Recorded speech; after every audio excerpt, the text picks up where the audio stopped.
Di tempat khalwatnya, ya, kalau ada punya masalah, galau gitu, masuk ke kamar. Di kamarnya itu ada fotonya Habib Umar bin Hafid. Bicara sama siapa? Foto. Selesai bicara, keluar, dapat solusi. Gambar habaib, gambar habaib, gambar habaib, gambar kiai, gambar ustaz, masuk yang dilihat pahala. Wah, foto habaib ingin. Tolong ya, ini ada videonya. Foto habaib. Nek sholat yang ngarep pengimaman enek foto habaib.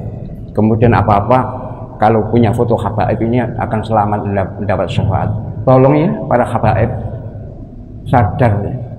Islam ini ajaran universal, bukan ajaran kalian. Sepertinya yang punya akhirat itu kalian. Ini Habib ini, tidak semua Habib maksudnya. Akan saya sebutkan itu tidak enak juga. Wes lah. Ini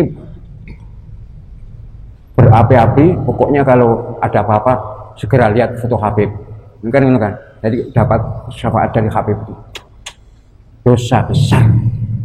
Ini mengarah kepada syirik. Sholat ngarepe gambar habaib. Kan tidak usah begitulah. Nabi Muhammad berjuang 23 tahun untuk membersihkan akidah tanpa mengkultuskan siapapun termasuk dirinya sendiri. Beliau sallallahu alaihi wasallam tidak mau dikultuskan, walaupun kita di dunia mesti ada Allah, ada Muhammad. Di dunia, bukan hanya di Indonesia. Bahkan di Masjidil Haram Nabawi juga ada begitu, tapi bukan dikultuskan, bukan apalagi disembah. Terus nek duwe masalah kemudian ngadep foto iku, terus dapat firasat, setan banget. Habib ini juga setan ini. Waduh, Habib ini juga setan banget katanya. Enggak namanya, saya mohon maaf pada habaib yang baik, tapi konco habaib panjenengan atau orang-orang yang Habib itu banyak yang halu, ini terlalu halu. Mau nanti penjenengan bisa nyari sendiri ya, di video ada kok, enggak usah saya kirim lah. Tapi saya berharap kepada para habaib, redakan ini dan kembalilah kepada syariat Nabi Muhammad SAW, bahwa inna akramakum indallahi atqakum. Yang paling mulia di antara kita semua adalah yang paling bertakwa. Betul. Bukan sukunya apa, bukan keturunan siapa, betul, bukan warna kulit apa, tidak sama sekali. Nilainya di ketakwaan. Betul sekali ya. Alhamdulillah ya, salah satu hal yang kita syukuri dengan adanya polemik nasab ini, pada akhirnya yang mengkritisi kurofat Ba'alawi bukan hanya dari dai-dai manhaj salaf saja. Sekarang dai-dai aswaja juga sudah mulai banyak secara terang-terangan berani mengkritisi kurofat Ba'alawi. Kalau dulu susah banget ya kita menemukan adanya video-video kritikan dari dai aswaja mengenai kurofatnya Ba'alawi. Ya mungkin karena takut dianggap kualat, takut dianggap begini gitu. Tapi sekarang alhamdulillah sudah mulai terbuka. Ya, beliau ini adalah Profesor Dr. Kiai Ahmad Zahro MA, itu namanya ya. Beliau bergelar profesor. Videonya ini kalau kita lihat video baru ya, diupload 4 hari yang lalu. Judul videonya, foto Habib bisa memberikan keselamatan. Ya, itu dibantah oleh Profesor Ahmad Zahro. Kalau dari dai-dai manhaj salaf, rata-rata memang mengkritisi kurofat Ba'alawi ya, termasuk juga masalah kurofat foto-foto ini. Manusia nggak boleh berbisa-bisa lalu dia menetapkan keberkahan kepada sesuatu yang Allah tidak menetapkan keberkahan. Ini berkaitan dengan sifat tauhid rububiyahnya Allah Subhanahu wa taala.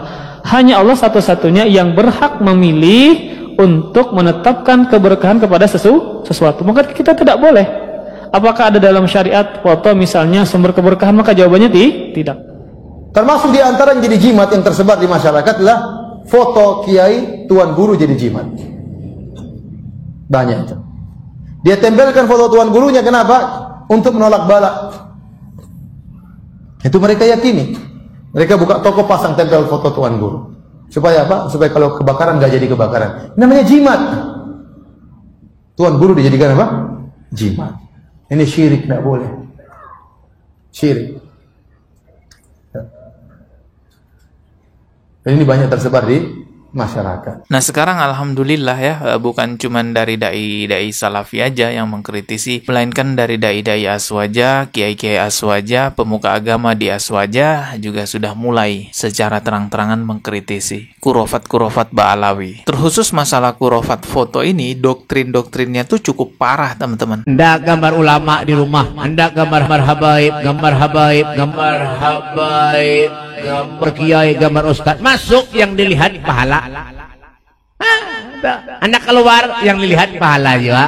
Masuk rumah pahala. Ya nang ribuan malaikat tuh mengiringi rumah kita, melindungi rumah kita. Kenapa? Karena ada orang gambar orang soleh. Kalau memajang gambar orang soleh dianggap itu berpahala ketika kita melihat fotonya atau gambarnya, maka orang soleh yang paling utama semestinya yang harus kita pajang ialah Rasulullah Sallallahu Alaihi Wasallam. Tapi faktanya justru Rasulullah kan nggak boleh digambar, apalagi dipajang gambarnya. Di zaman Rasulullah sudah ada yang bisa melukis, tapi apa faktanya kan Rasulullah nggak boleh dilukis, Rasulullah nggak boleh digambar, apalagi dipajang, ya kan? Dari sini kita bisa melihat bahwa ajaran Ba'alawi mengenai foto-fotonya itu yang katanya penuh berkah, berpahala kalau memajangnya, justru terbalik dengan ajaran Rasulullah Sallallahu Alaihi Wasallam. Dahulu di zaman jahiliyah, dakwanya Rasulullah justru memberantas kesyirikan orang-orang yang memajang lukisan dewa-dewa mereka, memajang patung dewa-dewa mereka lalu menyembah-nyembahnya. Nah, dakwah Rasulullah itu memberantas semua yang semacam itu. Tapi sekarang kesyirikan jahiliyah tersebut justru dihidupkan oleh orang-orang yang ngakunya cucu Nabi dari kalangan Ba'alawi. Karena pengakuan mereka sebagai cucu Nabi itulah banyak yang terpengaruh dengan doktrin-doktrinnya yang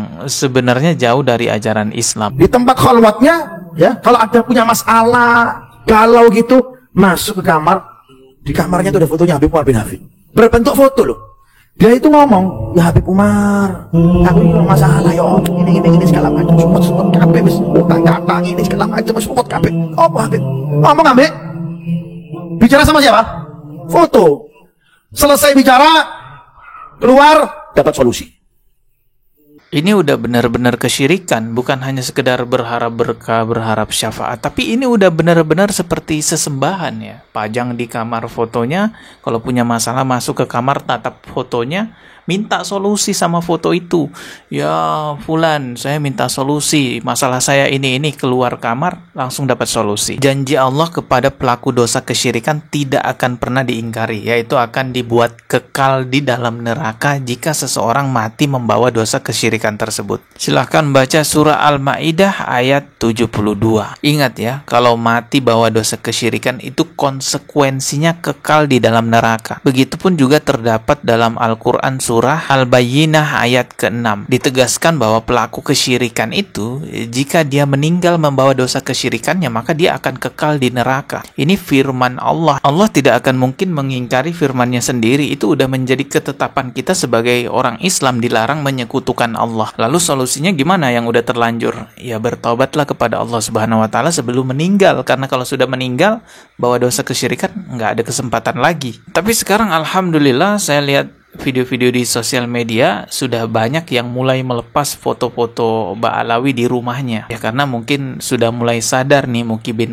makanya satu persatu mereka melepas foto-foto tersebut. Sebenarnya kalau cuma sekedar memajang foto aja tanpa ada embel-embel pengkultusan kesyirikan gitu ya, meminta-minta pada foto tersebut, ya ini masih jadi perdebatan di kalangan ulama. Ada ulama yang mutlak tidak memperbolehkan memajang foto, ada yang masih memperbolehkan dengan catatan-catatan tertentu. Tetapi kalau memajang foto untuk dijadikan Tuhan kedua, meminta hal-hal sesuatu selain kepada Allah, ini mutlak salah, nggak bisa dibenarkan. Kita mengkritisi seperti ini bukan karena benci terhadap orang-orang Ba'alawi ya. Kita mengkritisi seperti ini ya karena jelas-jelas penyimpangannya nyata. Bayangin tuh, orang kalau punya masalah disuruh minta solusi kepada foto leluhur-leluhur mereka. Ini kan benar-benar nyata penyimpangannya. Terlepas mereka benar atau tidak cucu Nabi ya. Kalaupun memang misalnya mereka benar-benar cucu Nabi, ajarannya yang seperti itu juga nggak bisa dibenarkan. Kalau masalah nasab, wallahu alam sampai sekarang ya belum selesai-selesai. Ya sudahlah, Allah yang paling tahu kalau masalah nasab. Tetapi kurofat, penyimpangan, kesyirikan yang jelas-jelas nyata terlihat, itu semestinya menjadi prioritas utama untuk diselesaikan. Dan semoga ada orang-orang Ba'alawi yang memang benar-benar lurus ikut serta memberantas penyimpangan-penyimpangan tersebut. Oke, kita ketemu lagi di video berikutnya. Subscribe dan juga loncengnya ditekan sebagai notifikasi. Wassalamualaikum warahmatullahi wabarakatuh.